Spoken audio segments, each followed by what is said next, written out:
Voilà, bafeti yango ebelemi. Est-ce que ti nangonga oyo bato mutema mawa pe déjà baye ko assister bino ko sunga bino ndeti na oyo itali bilamba bana bala balata lokola bana nyonso moi eloko ya kolia pona bana. Abonnez-vous sur la Réalité TV. Abonnez-vous massivement. Tel que vous le voyez. Donc, je suis quelqu'un qui vit avec ses enfants. Quand je vous parle de la vie de ses enfants, je vous explique certains besoins qui s'y trouvent dans Katia Bavia Banao. Abonnez-vous sur la Réalité TV. Abonnez-vous massivement. Unao kaka ndeko Abedachour, hein, babi Beric Mandala congolais na couleur ya mindele, hein, na couleur ya mindele mais mitema ya ba congolais. Abonnez-vous sur la Réalité TV. Abonnez-vous massivement. Dans Abedachour, c'est quelqu'un là qui se donne au bien-être des faibles. Ndeni mutambongo ndima kolia na bato banasi. Vous comprenez? Les gens ne comprennent pas Stati Abedachour, mais biso to comprendre que ça mutema. Donc mutema ndé tozana ngo besoin katikati ya bana oyo parce que mutema Abedachour soka ke tali kotoyo bano ba ozwa pesengo. Abonnez-vous sur la Réalité TV. Abonnez-vous massivement. Bazali bano bazana besoin d'assurer comme tout autre enfant sous les cieux et sous d'autres cieux. Mais vu la réalité bakuta nango, domoni bamsu ba perdra sourire. Bamsu ba comment angoissé, ba comment stressé. Mais vu le travail toujours ça là. Travail tout ça là, c'est comme un balai à combo. Et soit kulungola, le mal où yaki ko s'introduisait automatiquement. Après, voilà, nous remettons les sourires ensemble. Je vous salue partout où vous êtes dans le monde. Bienvenue dans votre émission 100% vérité. À dire si faut mon musala mais ça c'est la musala kitoko wapi mon musala. Merci na fidélité na confiance vous continuez toujours couper sangai et grand merci na bino batoyo yangai vous connaissez toujours que s'abonner massivement na ba chaîne obo misala ko muna elongi ya mwana msamina bo misala nanga bongo na misala ko ba ngai azir sifo naza mwana musala na bino et puis ben information toujours dans temps réel na kati ya chaîne na bino azir sifo toujours là pour vous informer na moment opportun. Voilà tous les sous na kati ya orphelinat, les cœurs affligés, place wapi coller les eaux continuer car coller les eaux continuer par rapport à l'appel toujours lancé par Batou Batamute Mamawa Batou ba message ko sunga Batou baza bazu ya passe be ba passe ya baninga ba parents bandeko basito mibali on a minute déjà maman m'a sombeli moi 3 pantalons 4 pantalons. Papa moi la minute yo asombe déjà moi na 5 polo 6 polo on est comment qu'on a minute yo azo raisonner asombe da bana bilamba 4 ba sa 5e mais boka pe misu na pembeni omuna bana o baza même âge na bana bandeko baza pe même âge na bandeko no oyo ata sous-vêtement na bazu yangote. C'est par rapport à traitement quoi le toyoka ba différents problèmes au libota bana bande ko na biso ya ke réfugié au bazo kuta nango chaque jour après 4e pito vague yango e bandi bino mozomona partout na capitale mikolo ba kosko sué makasi ba fièvre ça veut dire que maladie ils ont eu sur vivre na biso. Alors pour na bana oyo est-ce que papa moko mazo talaté elengi moko mazo talaté ndeko moko ya motema mawa azotala te ata yoza awa na Afrique ata yoza na Europe na Amérique na Asie partout ozali ata yoza na RDC ata ozali na ba Congo na bandundu juste un numéro de téléphone yango na bas de l'écran okobenga et puis to pesa ba adresse place wapi bandeko na biso bana biso bazali na kati fait là voilà na roleka pe malobe belete to solana responsable ou encadre kabana na biso bandeko na biso ba futur ministre ba futur président ba futur professeur ba futur docteur autre na bango longo papa Noémie bonjour. Bonjour Ndekwazer. Boni santé. Santé za muke kaka na ngolo nzambe nde tozo constater que c'est presque la ville tout entière qui est mise en panne par rapport à cette pandémie, à ces vents, cette maladie qui menace toute tendance confondue de la société. Donc, un peu ça, mais la grâce de Dieu est là. Okay, merci beaucoup. Alors, santé en fait, les andrini bana, après tout le monde 4 vagues déjà côté. Comment la banane nous yeux à moi dans mon côté, au constater mon fièvre n'est toujours qu'à partout. Bon, je dirais que c'est ce qui se passe dans la société. Tout ce qu'on voit vague moko awa ya bana, moni ba ajo amike baza a. Il venait d'être malade. C'est à peine que Baouti aussi ça va traitement là-bas, on Baouti ça va soukir. On a constaté de fortes fièvres. Donc ça s'est passé juste en termes à malaria, parce que dans l'hôpital, on a toujours la malaria, la typhoïde et quelques infections. Comme la grâce de Dieu nous maintient à vie, on m'a dit que nous sommes passés par ces traitements-là, nous sommes en sortis par cette grâce de Dieu. Donc c'est un peu ça. Mais cela ne nous empêche pas de dévoiler de difficultés énormes sur le plan sanitaire. C'est-à-dire la prise en charge de ces enfants sur le plan sanitaire quand ils tombent malades. L'orphelinat, je le répète à tout moment dans le barango, orphelinat, et ils allaient dans un centre de santé na ngoti. Vous voyez, ils ont mis en place pour la prise en charge ya bana olu. Orphelinat a dépendre na ba centre de santé dans les parages na hôpitaux oyo par bon terme dans Koloba, c'est-à-dire Toyokani, tout se mettre d'accord sur un terme, et l'orphelinat doit faire un grand effort, je dis bien un grand effort, pour respecter le principe Oyo Eza établi dans Kati Accord Wana. Au cas où bana bakoy maladie, nous faisons recours à cet hôpital, à ces centres de santé, et bazo l'accès l'air comment générosité, bazo pesabiso accès bana bazo ba premier traitement, mais tango bakosala yango bongo, c'est-à-dire toujours kota nyongo na bango baza pe na ba personnel o ba futaka, il faudrait maintenant que biso to ba ko répondre pe na ba attente na bango, et ça se fait que na ibisa yo to sali déjà traité na 3 hôpitaux. Il y a 3 différents centres de santé dans les quartiers où nous sommes maintenant traités comme des aventuriers, mais nous l'avons fait tout simplement avec les soucis de sauver la vie de ces enfants. Parce qu'on a lancé l'appel aux gens. On réalisait quand nos émissions l'autre fois, il a lancé l'appel et pas une abattu, na sengaka lisungi pas une abattu, na ibisaka abattu non. Bana bazali na kati ya ba difficulté, tozana makokité. Nous avons cette bonne volonté, nous avons cette bonne foi là, le cœur de supporter ces enfants, parce que au quotidien tozana bango, nous les prenons toujours en charge, toujours vivre na bango, mais les moyens nous manquent. C'est un travail togo salango biso mon côté, même bato bazana mbongo basala ngo toujours na bato. Oka fali pour bazana fondation, mais asinga aide pas bato. Maman Denise Nyakero, première dame, la femme du président de la République, la fondation, mais asinga appuie pas une bato. Oka Kinganya la fondation, mais il demande l'appui aussi pas une bato, n'a pas partenaire, n'a pas organisme. Vous voyez, on ne peut pas le faire tout seul, parce que c'est un travail où tout ça là, c'est pour le bien-être de la communauté congolaise, de la société congolaise. Nous devons le faire avec tout Congolais et tout Congolaise conscient et consciente que notre pays a besoin de valeurs et non des anti-valeurs. Donc, bakoya ko soutenir siko musala oyo pour musala ekende liboso, mais to lansaka appel toujours à soutien.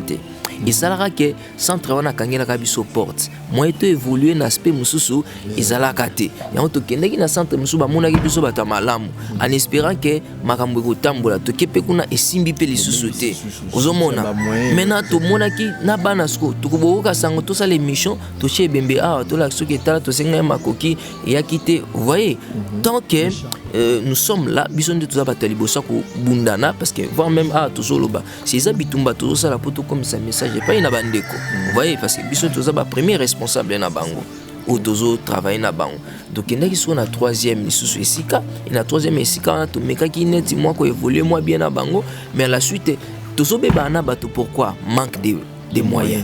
Ils étaient que tout ça là-bas on m'a bé. Non, ils étaient que biso tout ça là-bas attente. Par exemple, bana ba sambeli, tout ça libe mission. On attend que bato ba quoi soutenir bana oyo, mais ba résultat est si négatif. Vous voyez, kuna siko na ba centre toujours bima ba fautif. Donc c'est à partir de cela nous avons là tout kutana énormément la difficulté. Ce qui les lo oyo Mutumoko, un ministre moko abi, moi je vais m'en procurer de ces dossiers. Ministre Mboka Nabiso, ministre à santé. ministre affaires sociales. Ce qui lelo oyo sango bande boza pembeni ya première dame. Boyoki yango bi atenga na côté orphelinat oyo na commune ya Kisenzo pembeni ya première dame. Vu sa générosité aussi ses actes pesants ou à ça à travers le pays na lingi na pesa bana wana parce que baza espoir ya mboka.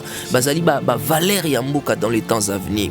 Na lingi na pesa orphelinat et pas moko ya mal. Donc ekozala malam lobi bana ba kozwa centre de santé na bango ou ekozala ka bénéfique pour na bana te mais ça va aider aussi beaucoup de gens dans le parage. On a municipalité au biso tozali. Vous voyez, parce que ça va contribuer na Otobengi dans le développement. Et au Kenya cadre, il y a développement. Donc, côté la santé, tout ça a une difficulté énorme. Au Tozokuta, so tambo na ba 3 hôpitaux ana, au Kuta Banyongo, tout ça nango kuna, il y a pas si. Alors, par rapport à tout ça, est-ce que Batouana peut avoir hôpital ba comme la Sévino? Et puis, sous question par rapport à la question, alors, il y a des médicaments à bana. Bako traité bon bakangi des maladies typhoïde pour na bakisi sikoyo pour bana bazonga njoto kolongo no pour ça rendre. Voilà. Donc biso to kendara na idéologie na biso ko convaincre bango que na traité to sali ba mettre en place ba produit c'est-à-dire ba kisi ou ezali nécessaire tant mwana ye abeli bakangi na malade na place biso to somba. Donc bango de ba offrir biso à travers pharmacie na bango. Vous voyez, donc na pharmacie on déplace au monde à makambo komaka montambongo ezo salini ezo vimba. Ce qui mbongo ezo salibele c'est parce que bana bazozo a traitement na bakisi na bango. À 2 fois, je me souviens à l'hôpital moko eza na kwa madimba, le docteur m'avait dit habitona bakisi te mais vu que eza orphelin, je vais compatir avec eux. Dans un bon nanga moko bona uto zona ba makam nanga parce que c'est un docteur dans un centre de santé mais à travers rapina na hôpital à Monkole. Alors abimisa mbongo na ina valeur lokola ya $110 ou à somba ba kisi pa tozaki na bana 4 bazaki malade. Mbongo na moni bima na poche na parce que na hôpital wana bazaki pena na ba kisi wana te na centre au ba centre amike. Alors croyant que mbongo na ninga bimisa ki bongo ekozonga. Vous comprenez parce que na aspect moko commercial bazape na ba aspect commercial na kati que azana bénéfice à ko gagner mais mbongo aniska kozonga te. Allez imaginer motema nae kozanetani azoka makasi. Donc effectivement tout ça j'ai ba aventurier mais en quelque part tout ça j'ai ba aventurier parce que na expliquera bango toujours na kimara bango te. Parce que je suis ici dans un balinga baza tout autour de moi centre monsieur Zaboy monsieur Zakoto n'ebsa bango clairement que je le fais pour l'intérêt de ces enfants. C'est pas moi qui s'est fait soigner. Ce sont banonde ba qui kozwa traitement. Ce qui aujourd'hui Dieu nous envoie quelqu'un qui dit, parce que la plupart des volontaires, des gens à quand tu penses ici, nous essayons de discuter avec eux. Il y a la bango, ces problèmes-là, étaler ces problèmes, côté cette occupation pour le bien-être de ces enfants. Tout l'accès bango, ngakut na lobara mingiti. Na lobinde a ni mission, mais soki batu baye, mupayaye, kota la bango na mwasa ki aloso, na lobara mingiti, na pesa eka explication à quoi les canaux hôpital, à Monica et des charges, yemuka a eu idée, neti maman moko nzamba pambole makasi, dans alikaki, à qui a moni dans l'hôpital, elle n'avait absolument rien, c'est une veuve, a eu 50 000 francs, à tindi na compte ya hôpital, parce qu'il va s'échanger qui ba numéro, hôpital, à tindi mbongo, hôpital a eu, hôpital a eko informé nga, et singa bino, maman, songolo pakala yaki utalawa, maman na aibina kotine na mbongo. Donc si des gens ce sont mutumo la nabiso na poto, notre maman, vous êtes là-bas, vous pouvez qu'il y a un problème, il y a santé au dérangé. Tu sais, on résout les problèmes de santé par la voie la voie sanitaire. C'est-à-dire yo lingo bela raté. Sunga bata malade yo bazana makokite parce que toi tu as des possibilités papa. Ozobi misango po bika mo bikate. Et côté kalaka na ba médecin te. Kopé sara ba médecin bongo. Ngina lo batiko kata traitement. Mais ngina lo ba revoir les choses d'une autre façon. Nzambaza bongo, changer méthode. Nzambaza bongo. A des fois nzambe ba mona eka likolote. Ozela ka kuta likolo kita. Non, tant biso to sambela nzambe fungwa lola okita. Nzamba o mema biso na ba SPAC. Aller vers les pauvres. Vous voyez ceux qui souffrent là. Bato baza rejetés dans la société. Ils se retrouvent dans la boue. Vous voyez. Yo mona nzambe dans le lix, mais nzamba omona yo nakati ya makamwasi. Voilà. Merci beaucoup. Bino bato bokolanda. Je sais pas si on a commenté alors aussi. Nazomona bino batutu o bozotala biso boyoki mbela ndenge responsable ya orphelinat et puis na bana ndenge bazali. Je sais pas si tu connais le bani. Voilà, il n'y a pas trop de commentaires à faire là-dessus. Alors, na bengo papa monté maman, papa social pour yonem tout ça na bana. C'est ça. Wana kongo apesanga. Ouais. Dadi social. Dadi social. Voilà, ba fait ça moi belemi. Est-ce que ti nangonga oyo bato monté maman wa? Pe déjà ba ko assister nous ko sunga bien ndeti. Na o Italie bilamba bana bala bala ta lokola bana nyoso. Moi eloko ya kolia pour na bana. Je dirais non. C'est la raison pour laquelle même Tobimi Sikoyo, nous sommes dans cette visibilité. Donc quand je parle, c'est pas moi, ce sont les enfants. Ils sont là derrière moi. Maman, papa, son excellence, madame, messieurs, autorité que vous êtes un homme d'affaires, une femme d'affaires. Moi, je suis juste la voix des sans-voix, tel que vous le voyez. Donc, je suis quelqu'un qui vit avec ses enfants. Quand je vous parle de la vie de ses enfants, je vous explique certains besoins qui s'y trouvent dans Katia Bavi à Banao. Bazali Banou Bazan a besoin de sourire comme tout autre enfant, sous les cieux et sous d'autres cieux. Mais vu la réalité, Bakuta Nango, Domoni Bamsuba perdra sourire. Bamsuba comment angoissé, comment stressé. Mais vu le travail toujours ça là, c'est comme un balai à combo. Et soit Kolungola, le mal où il y a qui s'introduisait automatiquement. Après, voilà, nous remettons les sourires ensemble avec vous, maman. Vous êtes en États-Unis, vous êtes en Europe.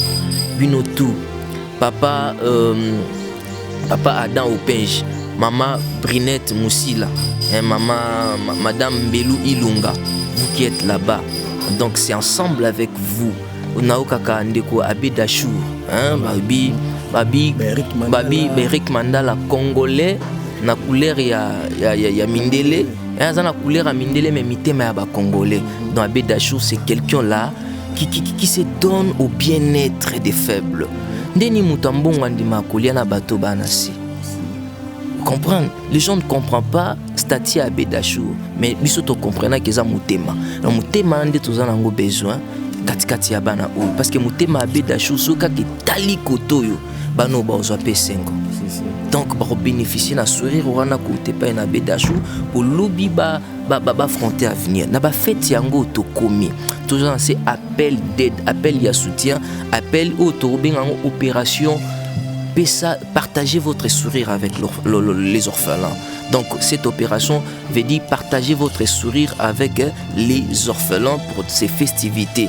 Les enfants n'ont reçu ni riz, ni semoule, ni savon, ni l'huile végétale, les denrées alimentaires, rien n'est arrivé. Jusqu'à présent, nous sommes le 12 décembre 2021. Il nous reste pratiquement quelques jours pour clôturer, c'est-à-dire 17 jours. 17 jours pour clôturer l'année.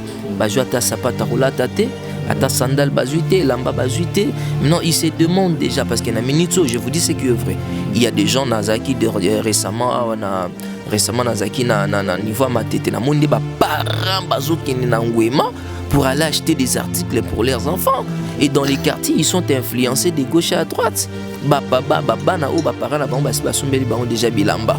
Voyez, baza influencés mais ils n'ont pas de paroles à dire. Barole la nani, barole la nani, barota la kaboué. Vous voyez, et ouais Mickey récemment papa biso bilambezate. Et je manquais la réponse à Ropé Saban. Vous voyez, yango toye na kolela na bango pa ina bino papa.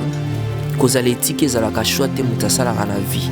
Mais en réalité où ezalaka inévitable et imprévu à vie. Ces enfants n'ont pas demandé aux orphelins. Tala né mon bimba oyo. Depuis bandi jusqu'à présent. Est-ce que tu as partagé ton pain avec les pauvres? Dans la Bible que tu as partagé ton pain avec les pauvres, cela est écrit dans les Saintes Écritures. La Bible dit ceci dans le livre des Proverbes chapitre 22, le verset 9. Imaginez Nzambazo c'est la mot bénédiction parce que tu as partagé ton pain avec les pauvres. Comment Dieu peut bénir quelqu'un? Non parce qu'il a assez prié, mais parce qu'il a partagé son pain. Et du fait de partager ton pain avec les pauvres, c'est un pain qui ne se partage pas parce que tu as acheté un pain maman ou soit dans une boulangerie, mais c'est juste un acte d'amour que tu déposes dans la vie des autres, dans la vie de ceux-là qui sont dans les besoins, dans la vie de ceux-là qui souffrent. Vous savez, cet acte d'amour là, qu'est-ce que ça va provoquer en retour? En retour, ça va provoquer les mots que Dieu sait définir. Définir bénédiction, c'est Dieu qui sait comment définir les mots bénédiction, parce que c'est lui appartient. Vous voyez, il dit c'est celle la bénédiction de l'Éternel qui enrichit. Elle ne s'est fait suivre d'aucun chagrin. Vous voyez, donc quand vous partagez votre pain avec le pauvre, Dieu vous bénit. Il peut vous bénir en quoi? À ce dont vous en avez besoin, aussi avec des surprises. Tu es malade, tu souffres tellement, tu as des problèmes des reins, tu as des problèmes sur le paka. Dieu vient maintenant te bénir en guise de ces problèmes que tu as là. Nzamba Pambolo, il enlève une maladie juste à cause d'un acte. Je sais que je dis, nazo fondé en go bibliquement, à cause d'un simple acte que la femme, que la veuve de Sarepta et qui n'a composé, na ville ya Sarepta. Cette femme est restée historique, qui est ce pasteur ou athée à l'évangile, sans parler de la femme, de la veuve de Sarepta. A-t-il la référence? On prend, si on veut trouver aussi Dieu, on passera par l'histoire de cette femme. Dieu s'est référencié à travers cette femme, juste à cause d'une substance, à cause kaka ya lipa moko boy. Nyabi sarabandeko, nzamba bandara mutute, mais mutunda bandara nzambe. Il faut commencer Dieu. Vous avez des sérieux problèmes na poto, ba problème judiciaire, ba musongolo paka. C'est à vous ya ko bandanz tumbola nzambe. Nzamba ya ko laksa makasi naye. Vous voyez, dans des arrosos, tout le monde mutamakaso, tout le monde moi méchant la question méchanceté naye. Donc tout le nzambe nzamba ya ko laksa yo de quoi il est capable. Moni formule en ngezala. Donc, si on a décembre à maman, vous nous suivez, notre numéro sera affiché au bas de l'écran. Vous nous suivez, vous nous appelez, vous contactez l'orphelinat. Vous nous contactez pour sauver ces enfants. Vous provoquez Dieu. Vous allez aider ces enfants, mais en d'autres termes, vous allez provoquer Dieu parce que c'est Dieu qui dit heureux c'est lui qui s'intéresse aux pauvres. Voilà, vous êtes heureux déjà, vous qui prenez le cœur. Bana bazana on est là comme côté. Wana epsibi nos vérités, bango moko baza, bazuna nous lo sauter et loko ezalité pour na ba fête. Mais bazana besoin ba fêter loko la bana nyonso. Boye bana kosunga bana oyo pour na ba fête ya bonne année. Oyo kotinde kokoma ekoede bana oyo olatisi bango bilamba, okotisi bango biloko akolia, oede bango parce que nde tozolo tozape na ba problème makambo etali scolarité na bango bien que tu évoquer en mais ça ba problème sérieux o tozali nango awa. Zomona, un problème, il y a loyer. Na fin d'année, yo pose particularité. Il na foutu là-bas 3 mois à loyer. Na foutu là-bas, contactez-nous, nous allons parler avec vous. Ma numéro na biso ezana même numéro à WhatsApp. Tu peux savoir des détails concernant Oezali état des besoins à bana. Merci beaucoup, un grand merci Nabino Batutu Oya Mokene Baba de Mamawa. Je sais pas bana borlo baté mais botalara expression ni bana bazanango. Bino batamte Mamawa. Si photo cité tout le monde a papa Bédachou, mutaboua qui m'a crié à Bengue approché à Kabelier. Bon cri à Bano de Banda Ruganga, Bala Libanda, Balala Banzala, Bamona Passi, Nzambe pour Kanisayo, Eric Mandala, Batambongo Nyon, Soya Mokil Mobimba, auto cité Bakombote, oh Barosa chance on t'a la traité. Ata mon quoi Batou Basarana Bango, comme ils sont pas mon condinayo, Amona. À te déterminer théomie de l'arté à 100 francs, c'est important, c'est pas ça? Effectivement. Et c'est dont nous en avons besoin. Et ça, c'est que tu trouves nécessaire, important pour ces enfants. Vous voyez, je pense que tant au monde avec ta conscience, ton cerveau va fonctionner. Cerveau, c'est-à-dire ton cerveau n'a pas fonctionné. Par rapport à l'état des besoins à banane de bazana pour balia, et c'est à 50 francs, mais c'est à 550 francs et comme on sous 150 francs, et ça la monte à mon pour tant on a repé ça bango et ça la paie moins consistant babaka il est maman ça consistant. Donc batambo on a beaucoup la biso basé belé. Un point. Net yemoko fait yango ya Noël ngia mamakanda ou ranson igwe. Yemoka fetarana les rois de la forêt Yamakasi Yemoka fetara kutuna bana le 25. On comprend Azali vraiment ambassadeur de la paix ndenge bino yoyebi de le gens ya leloté akala. Donc asa muto babilo kwa boya kangela ngo mutemate. Tout ça na ba député belé. on prend au basara babolamo ba honorable Eliezer Tambwe hein donc bato ba mpesi pona makambo o etali ko kusunga bato bazana kati ya pasi Eric Mandala uti ko cité wana ba Bedachou to bandeli lisusu hein baza bato oyo Willy Musheni honorable sénateur Guy Loando hein asa mutu oyo amipesa pona kusunga bato baza en difficulté. Vraiment quand vous suivez ces enfants, nous sommes dans une commune où il n'y a pas la visibilité. Nous sommes dans la commune de Kisensu, dans le quartier Mission, Siravni Matadi numéro 3. Nous faisons ce travail, à savoir c'est primo pour le bien-être de notre société. Vous voyez, nous sommes jeunes. Nous pouvons nous lancer aussi dans d'autres choses, jeunes, détruisant la société. Mais voyons, jeunes que nous sommes, nous avons accepté de prendre la charge de ces enfants. Vous savez, juste pour bazo à colia.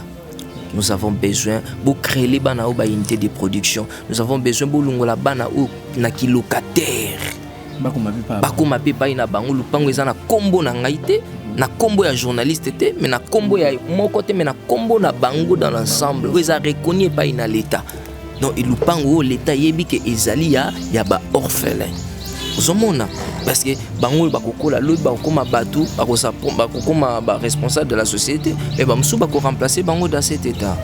Merci beaucoup. Directement pesa numéro de téléphone malgré qu'ils en ont en bas de l'écran monsieur batala réellement batala cité. Donc na bande ko boro c'est pour contacter biso na 04 plus 243 081 et plutôt plus 243 81 07 02 800 na bandeli plus 243 81 07 02 800. C'est un numéro par lequel vous pouvez nous contacter. Vous nous écrivez aussi sur WhatsApp. Plus 243 81 07 02 800. Merci. Voilà, Batunyo Somtima Malam. Le président Bina Filé, tout à l'heure, dernièrement, la cathédrale au Baki, il faut être orphelin, au fait, na bango. Il y a Kanaki Sensu, voilà. Non, il y a Kanaki Sensu, na place au cola, na des mères, na yo, na quartier, na commune, na yo. S'il faut dire ainsi, il y a qu'à au monde abandé qu'on a yo m'aurait bifi dans nos bandes, yo botam tambongote. Yo za monsieur passe il passe à bandinga. Normalement de kabla mi semba voiture, mais ceux qui paient au kabeli bana oyo, au bazanga comme on est botam famille mbulu. D'ailleurs nous sommes botam famille maluma, famille bienbe. Mais bango bazanga kombote. So ibaro changer ta combo grâce à œuvre, grâce à ya loko malamu la bango. Ils ont le bien pour nayo et puis nous avons organisé là yo. Voilà le bon mot pour na président Bina Filé moi la Gisensu natif à Gisensu. Donc yena nabenga est honorable parce que c'est quelqu'un qui a fait la fierté de cette commune. Tobusane ko koloba pour na mais cette pensée eko qui m'a bisoté. Donc ekozala un grand honneur pour naye, je le dis bien un grand honneur pour naye ko se lancer na ba activité à Boye. Activité charitable na kati ya commune ya Koli. Na ukanze mbona moko ayemba bi na botama na nga ya Kisensu. Famille na nga ya pasi. Ya ibi pasi o eza na commune ya Kisensu. Ne etandi na yango mobimba po aza natif ya Kisensu. Etanga monike na Kisensu ba défi ya boye eza relevé. Amonike na Kisensu ba makambo boye zo salima. Donc je pense que le président Bina Filé honorable, permettez-moi de vous le donner parce que social les amas katinayo ils ont mon appel au funda. Donc je pense que Babilo quoi boye et pour nayo d'abord ça doit ça ils ont peso d'abord esengo. Et à part que peso esengo, ils allaient motiver aussi davantage de mieux réfléchir qu'est-ce que vous pouvez faire pour ces enfants. Donc bana bazole là à travers la personne nazo lobela cher honorable nganazo bengo bon na bengo artiste mais cher honorable Bina Filé koyeba na kota là vraiment mukumba no ya Kisensu yango ka de ba balongo la professionnaliste na volongo ali samuninga na banda ko songa na Kisensu tant tozo ka ke président Bina Filé honorable ça qui ba don na ba chango eza kitoko tozo sepela mais abosani komi na ya Kisensu. Voilà, je suis sûr que le message est commis. Après, dans la routine de l'Elien et l'élément à Rotalango, un grand merci à Bino Batutu pour la chance à Rolanda. À traiter qui t'a quoi dire s'il faut.